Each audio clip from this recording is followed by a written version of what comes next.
당시에 문재인 후보 지지하는 경선운동과 선거운동 전개하면서 활발하게 활동하고 피고인에 대해서도 2016년 11월경부터 12월경 적지 않은 후원금, 지속적 송금하는 등으로 대선 과정에서도 도움을 주고 대선이 이어진 대선 이후에도 경인선 회원들이 지속적으로 뉴스기사 작업을 했는데 이후 전개 과정 관련해서는 판결문에 상세하게 쓴 바와 같이 김동원과 피고인 사이에 대선 이후에도 계속 경공모 내지 경인선이 피고인을 도와달라는 피고인의 요청에 따라서 김동원이 이 작업을 계속하게 된 것으로 보입니다. 그와 함께 김동원과 김경수 사이에는 김경수의 요청에 따라서 당시 대선 후보 문재인 기조 연설 반영하도록 경공모 측 의견을 전달해 줄 것을 부탁해서 이를 받기도 하고 한편으로는 2017년 3월경 피고인이 온라인 사이트에서 30대 젊은 남성들의 집중적 비난을 받은 일이 생기니까 주로 접속이 되는 오늘의 유머 사이트에 피고인이 사과문 게재하기로 하고 사과문 게재와 동시에 김동원과 경공모의 우호적 댓글 작업을 하고 실행이 실제적으로 이루어진 부분이나 한편으로 탁현민 행정관의 부정적 여론에 대한 걸 우호적으로 바꾸거나 장단 후보자에 대한 청문회에 부정적 여론이 발생하지 않도록 하는 부분 김동원에게 부탁한 걸로 보여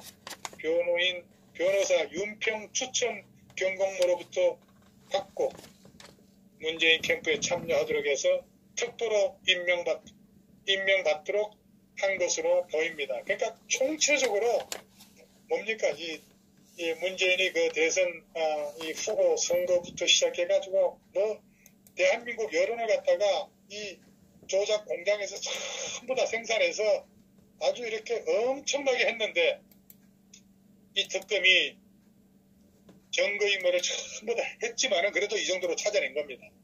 그러니까 이 내용을 하여튼 이 김경수의 그런 댓글 조작 사건에 대한 전모를 이제 거의 다 밝혔습니다. 얼마 안 남았습니다. 거의 다 끝나갑니다. 자, 이런 점은 피고인과 김동원이 평소 당시에 정치적 상황을 활발히 논의했을 뿐만 아니라 김동원은 피고인과 더불어민주당에 도움이 되고자 각종 정보를 제공하고 경공모 회원을 동원해 킹크랩을 개발하는 등 최선의 노력 기울이고 피고인 역시 보고서를 반영하고 경공모 회원의 인사 추천을 들어주는 등으로 김동원과 경공모의 경제 민주화를 달성하는 데 도움을 주려고 한 걸로 보입니다.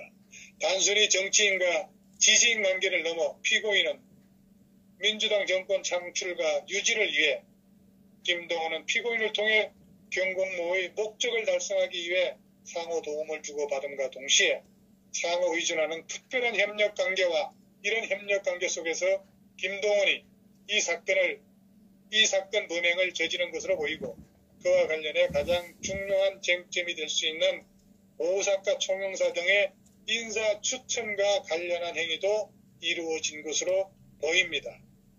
피고인의 오사카 인사 추천과 관련해서 보면은 우선 판결문에 표시한 바와 같이 당초 김동원은 피고인을 만나서 대선 이후에 경공모 회원인 노두형 도변호사입니다. 노두형을 일본 대사로 추천해 달라고 했지만 그 자리에서 거절한 것으로 보인다. 자, 우리 시청자 여러분, 이게 재밌는 기사예요. 여기서부터요.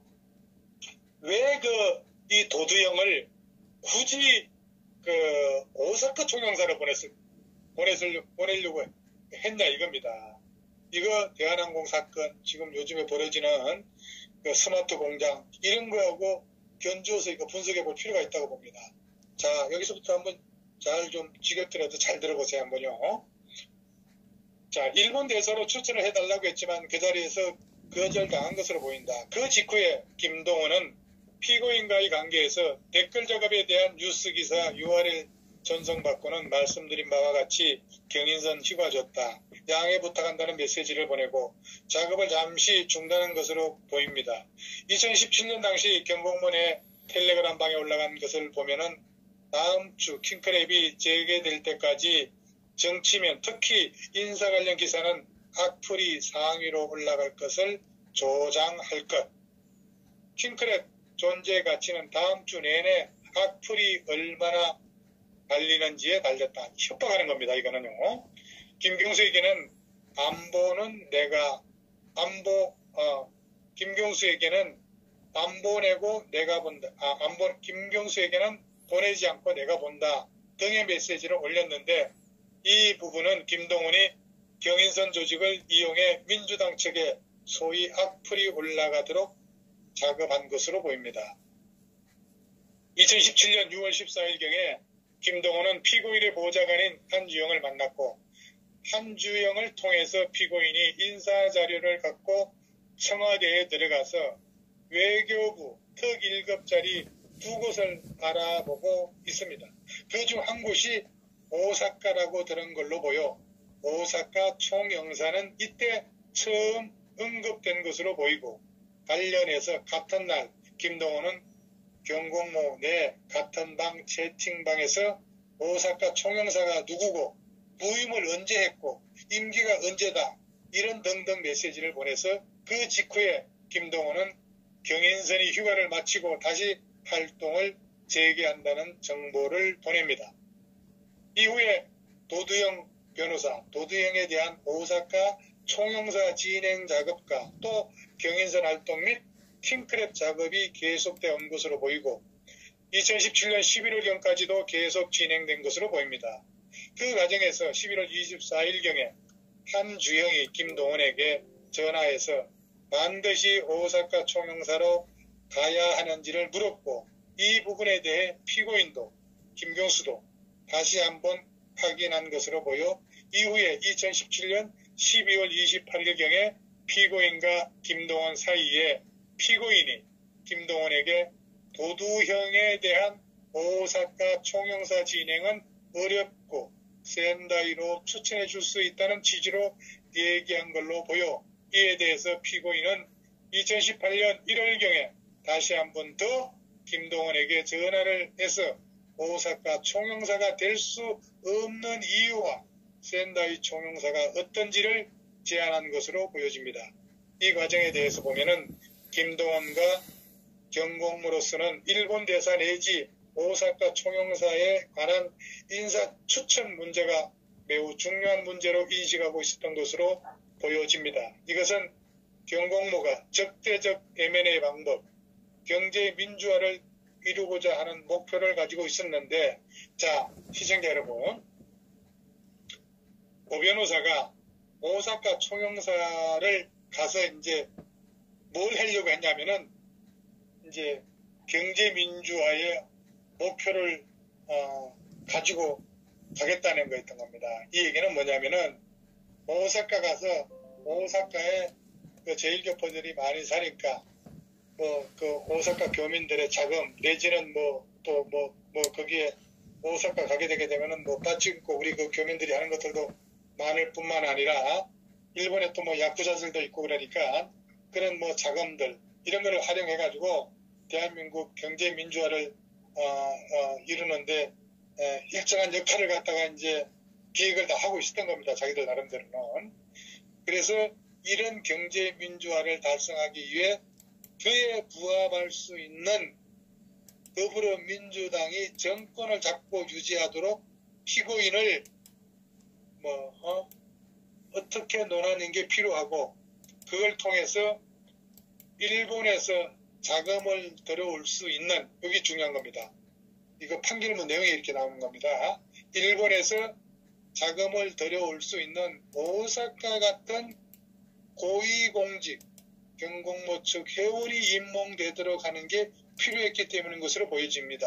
그러니까 이 경제 민주화를 하는데 오사카에서 자금줄을 끌어다가 대한민국의 경제 민주화를 하는데 컨트롤 타워를 이게 지금 이 드루킹이 하려고 했던 거예요. 이거 보면은 이런 점에서 이번 사건 범행에서 오사카 총영사 등 인사 추천이 갖는 의미는 피고인이 김동훈에 대해서 지난 2017년 대선 등의 과정에서 자신과 더불당을 위해 활동한 데 대한 보답과 계속 지지활동을 해주도록 하기 위한 유인으로서 김동원에게 오사카 총영사 자리 마련하겠다는 취지의 제안을 한 것으로 보입니다만 그것이 무산되자 다시 센다이 총영사로 추천하겠다는 제안을 한 것으로 보입니다. 결국 이런 것은 피고인이 김동원에게 일본 대사에 대한 추천 거절을 하고 대신 오사카 총영사, 그러니까 김동원한테 처음에는 일본 대사, 두 번째 오사카 총영사, 세 번째 센다이입니다. 일본에는 총영사가 아니 세 군데가 있어요. 후쿠오카, 그 다음에 오사카, 센다이, 그 세 군데가 있는데 후쿠오카는 제외하고 센다이 총영사에 대한 제안을 하거나 그와 관련해 1년의 정보를 제공한 것은 김동원이 그와 같은 목표를 달성하기 위해 이 사건의 결정적 동기나 유인을 제공한 것으로 보여 피고인의 이런 행위를 통해 김동원의 이 사건 댓글 조작 범행 전반적 진행경과 지배했다고 보여집니다. 지금까지 말씀드린 바 종합하면은 피고인은 킹크랩 프로토타입 시연이나 이런 부분을 다 전달받아 알면서 온라인 정보 보고 전송받고 확인하고 뉴스기사 URL 전송하는 방법으로 직접 범행에 일부 관여하기도 하고 김동원과의 긴밀한 협력관계 유지하면서 오사카 총영사 등 인사추천을 제안하고 유지하면서 김동원 등의 댓글 조작 범행에 대해서 이를 계속 유지하고 강화하도록 범행 전반에 대해 지배적으로 관여했다고 봄이 타당합니다. 따라서 피고인의 범행은 공동정범으로서의 범행 모두가 인정됩니다. 피고인 측에서 킹크랩을 이용한 컴퓨터 등 장애 업무 방해 범죄가 성립하는지도 말하는데 판결문에 상세하게 말한 바와 같이 업무 방해 범죄 성립된다고 판단됩니다. 하고 이제 선고를 하는 겁니다.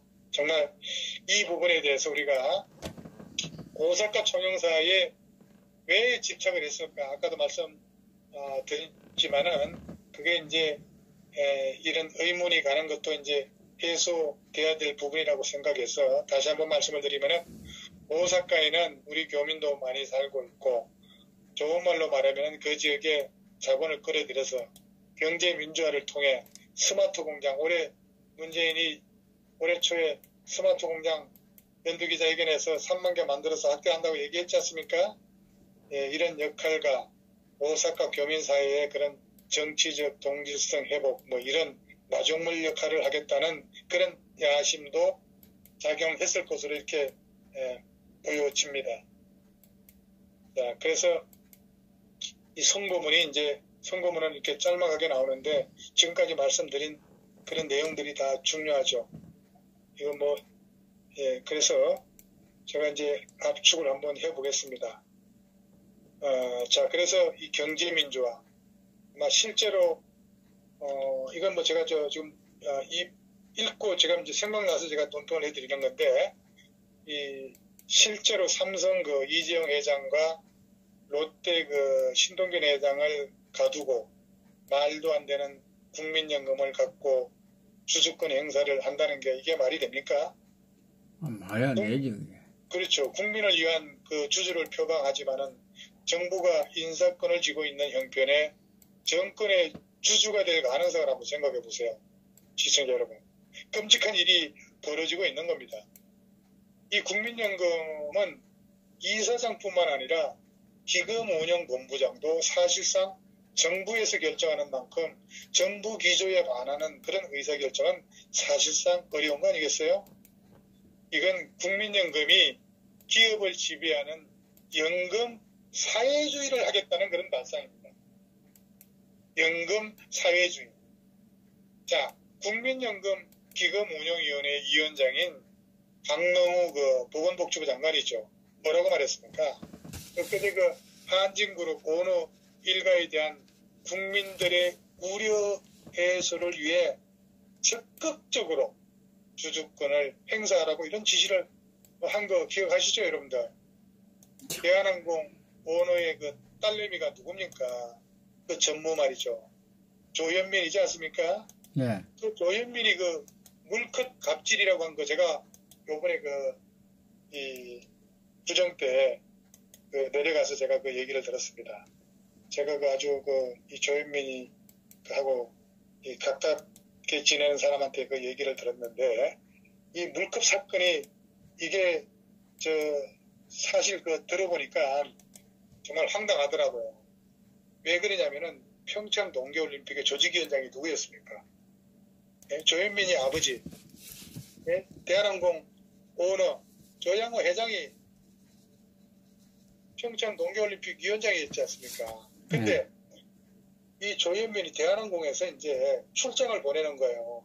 유럽 쪽으로 출장을 보내가지고 사진 같은 것들을 많이 이제 찍어오고 조사를 하라고 출장을 보냈을 거 아닙니까? 예. 엄청난 돈을 투자를 해가지고 아버지가 평창 조직위원회 동계올림픽 조직위원회 위원장이니까 딸내미가 아버지를 도와야 되니까 직원을 갖다가 유럽에 출장을 보냈는데 핸드폰에 사진 몇 장 찍어온 게 그냥 고작이라는 거예요. 그래서 출장 갔다 오고 평창 동계올림픽 때문에 미팅을 하는데 예? 그 근거 자료를 갖다가 하는데 출장 갔다 온 놈이 핸드폰에 사진 몇 장을 내놓는 거예요. 그러니까 조현민이가 풀사고 나서 물컵을 던진 사건이에요, 이게. 알고 보니까 그런 거예요. 제가 이거, 여러분들 아마 시청자분들 오늘 처음 이 얘기 듣는 얘기일 거예요. 그런데 써먹을 거 다 써먹고 나니까 지금 대한항공 지금 죽이겠다는 거 아니에요. 이거 뺏어가지고 무슨 스마트 공략을 했는지 뭔지 모르지만은, 이런 와중에 박능호 보건복지부 장관이라고 하는 사람이, 그 대한항공에다가 주주권 행사를 하라고 지시를 할 수가 있다고 봅니까? 이 딸내미 조현민이 대한항공 전무에 대한 물컵 갑질 논란도 정말 오늘 아침에 제가 제사 끝나고 내가 그 얘기를 들었어요. 정말 이 물컵 갑질 논란이란 이거 정말 따지고 보면 실상이 많이 왜곡이 됐다 이렇게 봅니다. 어쨌든 그것을 여론화시켜서 주가 하락으로 이어지게 만들고 결국은 연금가입자에게 피해를 입혔다는 구실을 삼아가지고 빼앗으려고 하는 짓거리 아니겠어요? 자, 정말 이 조작 정권 뭘 못하겠습니까? 그리고 국민연금은 한진그룹의 주주회사인 한진칼에 이어서 대한항공 지분을 12.5%가 이렇게 가지고 있습니다. 그렇다면 2대 주주가 되는 거죠. 이건 이 정권이 국민연금을 재벌개혁 수단으로 삼아가지고 나중에 이 행보를 정당화하기 위해서 대한항공을 시범 케이스로 조지려고 하는 것으로밖에 달리 생각할 수 없는 일 아니겠어요? 저는 그렇게 봅니다. 이런 해석이 가능한 것은 국내 주식시장에 국민연금의 엄청난 영향력 때문일 겁니다. 아마도 우리나라 주식시장에 투입된 돈이 무려 130조 정도 될 겁니다. 그래서 국민연금이 지분만 앞세워가지고 이 시장경제 경영에 사사건건 개입한다고 하면은 이 대한민국의 기업의 자율성 확보 가능하겠습니까? 어려워지겠죠. 이건 또 다른 갑질입니다. 정부의 갑질입니다. 결코 기업의 이익 증대에 전혀 도움이 되지 않을 것이라고 이 파주농민은 단언합니다. 맞습니다.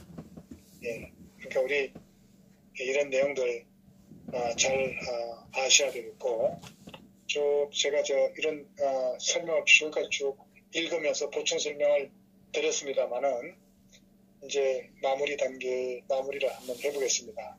자, 이 드루킹 일당의 온라인 여론 조작 활동이 이거 심각한 범죄입니다.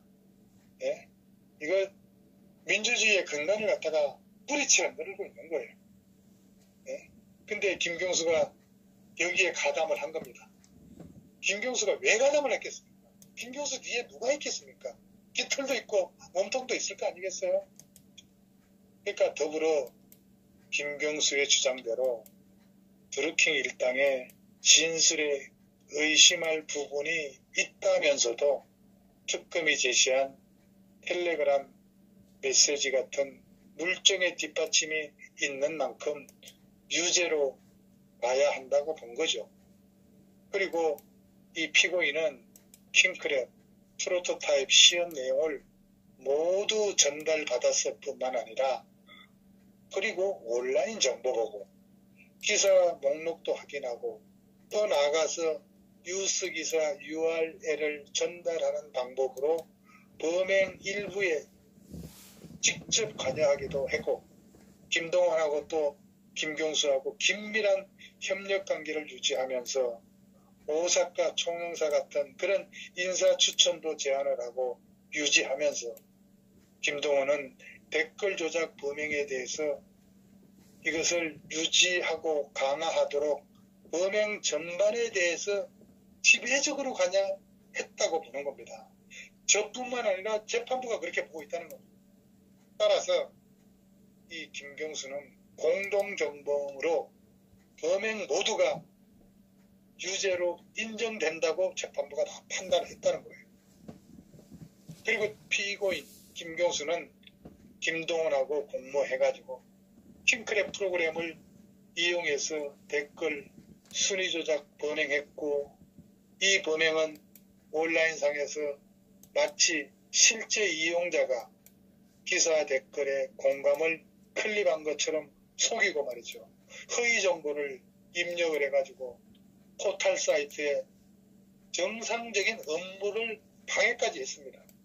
그러니까 네이버, 다음 이런 데다가 허위 정보를 갖다가 조작을 함으로 인해 가지고 포털 사이트 본연의 기능을 갖다가 본연을 수행을 하는데 엄청난 방해를 했다는 거예요. 그러니까 댓글 조작 범행은 실질적으로 볼 때 단순히 포털 사이트 업무 방해만 그치지 않고 온라인상의 투명 정보 교환하는 것, 그리고 건전한 온라인, 또 여론 형성, 뭐 이런 기능을 완전히 말살했다고 봐야 될 겁니다. 그리고 우리 현대사회가 어떤 사회입니까? 정보통신 기술을 발달하고 모바일 통신의 그런 보편화 이런 걸로 인해 가지고 일반 대중들이 인터넷 모바일을 통해 가지고 정치면 정치, 문화면 문화 이런 사회적 이슈에 관해서 각종 정보를 갖다가 보고 접하고 있는데 이런 의견을 주고받는 것을 이 사회 전체에 악영향을 미칠 수 있도록 여론을 조작하고 댓글 조작을 통해서 여론을 조작하고 이거 사회에 엄청난 막대한 영향을 끼쳤다는 이거는 심각한 범죄로 봐야 된다는 겁니다. 선생님 그렇지 않겠어요? 맞습니다. 그리고 젊으신 분들도 이걸 잘 들어야 됩니다. 젊으신 분들의 이제 포털 사이트에서 마음대로 이제 활동을 할 수 없는. 예. 그렇지만 뭐 어쨌든 간에 이게 이제 추미애가 더불어민주당의 추미애가 고소를 했기 때문에 드루킹이 세상에 드러나고 또 드루킹의 범죄의 전모가 또 들통이 난 거지 않습니까? 네. 만약에 이제 이 드루킹의 그 추천한 도 변호사가 샌다이 총영사라도 갔다고 하게 되면은 이 조작 정권의 행태로 봐서는 제가 볼 때는 이미 적화되었을 가능성도 있었을 거라고 저는 봅니다. 뿐만 아니라 개원도 됐을 거고 어쨌든 그래서 이 기회를 통해서 추미애가 악행을 많이 저질렀지만은 추미애 의원한테 원포인트 감사를 드리지 않을 수가 없는 거죠. 가서 고맙다고 그 집회도 했습니다. 자, 예. 그래서 이제 어쨌든 뭐 쭉 제가 다 설명을 드렸고 이렇게 그 1심 선고가 됨으로써 판결이 종료가 되었습니다. 그리고 이 성창호 판사는 그 다음날 바로 서울 동부지법 판사로 전보 발령되었죠. 자, 이제 우리는 국민의 이름으로 청와대에 묻지 않을 수 없게 되었습니다. 문재인 대통령은 구속된 김경수와 드루킹 일당의 댓글 조작의 전모를 알고 있었냐라는 물음에 답변을 해야 합니다. 그리고 문재인의 부인 김정숙 여사도 2017년 고척동 스카이돔의 대통령 선거 유세장에서 드루킹 일당의 사조적인 경인선을 언급하면서 경인선 가자라고 외친 적이 있기 때문에 김경수하고 드루킹에 대해서 어디까지 알고 있었냐라는 물음에 답변을 해야 합니다. 국민은 문재인과 김정숙 두 사람한테 물을 권리가 있고 문재인 대통령 부부는 이에 답변해야 될 의무가 있다. 저는 그렇게 봅니다. 여러분 생각 어떠신지. 아유, 막 늦은 밤에 그냥 이 6시간 반 동안 운전하고 와서 뻥뻥을 하려고 하니까 눈에 잘 들어오지가 않네요. 자, 오늘 이 드루킹 이 판결 분석 여기서 마치겠습니다. 경청해 주셔서 감사합니다. 감사합니다. 예, 수고하셨습니다. 자, 지금 파주 박사님께서 이 김경수 드루킹 관련돼서 재판 내용을 상세하게 여러분들에게 말씀하시는 것은 지루한데도 불구하고 장시간 동안 지금 거의 뭐 2시간 가까이 다 돼갑니다. 2시간 가까이 다 돼가는데 1시간 반이 넘죠. 이야기한 것은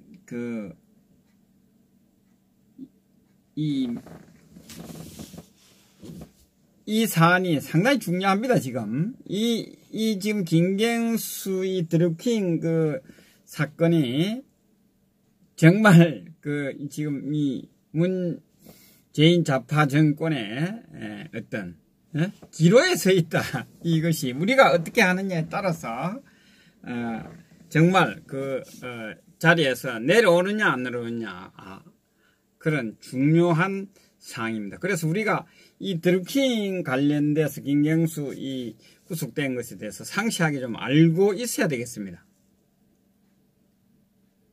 여러분들 지루하셔가지고 나가신 분도 있고 하는데 아까는 어떤 분은 또 댓글을 달았는데 그게 아닙니다. 지금 이게 정말 중요한 사항입니다. 지금 이게 가짜 대통령 문재인을 밝히느냐 안 밝히느냐 그런 중요한 것이 바로 이 드루킹입니다. 김경수 관련돼서 이겁니다.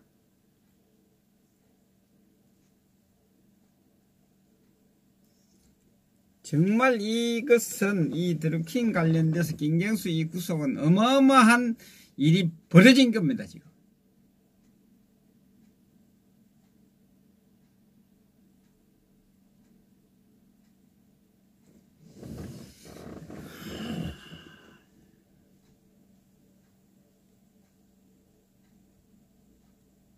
자, 우리가 보면 김경수가 어떤 사람입니까? 문재인의 오른팔. 노무현 있을 때도 오른팔이었고, 어떤 자리입니까? 얼마나 중요한 자리에 있었습니까?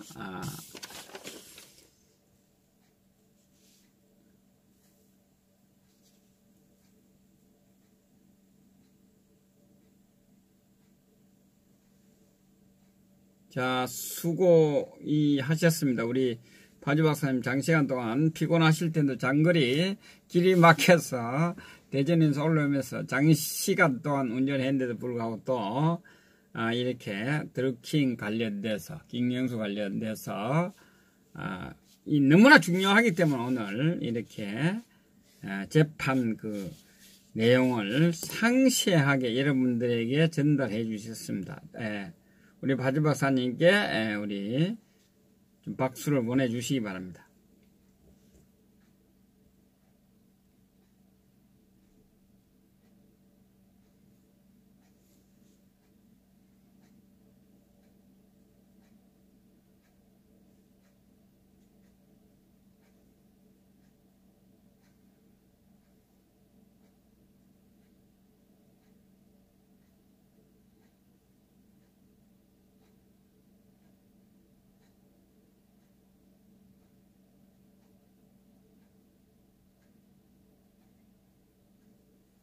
자.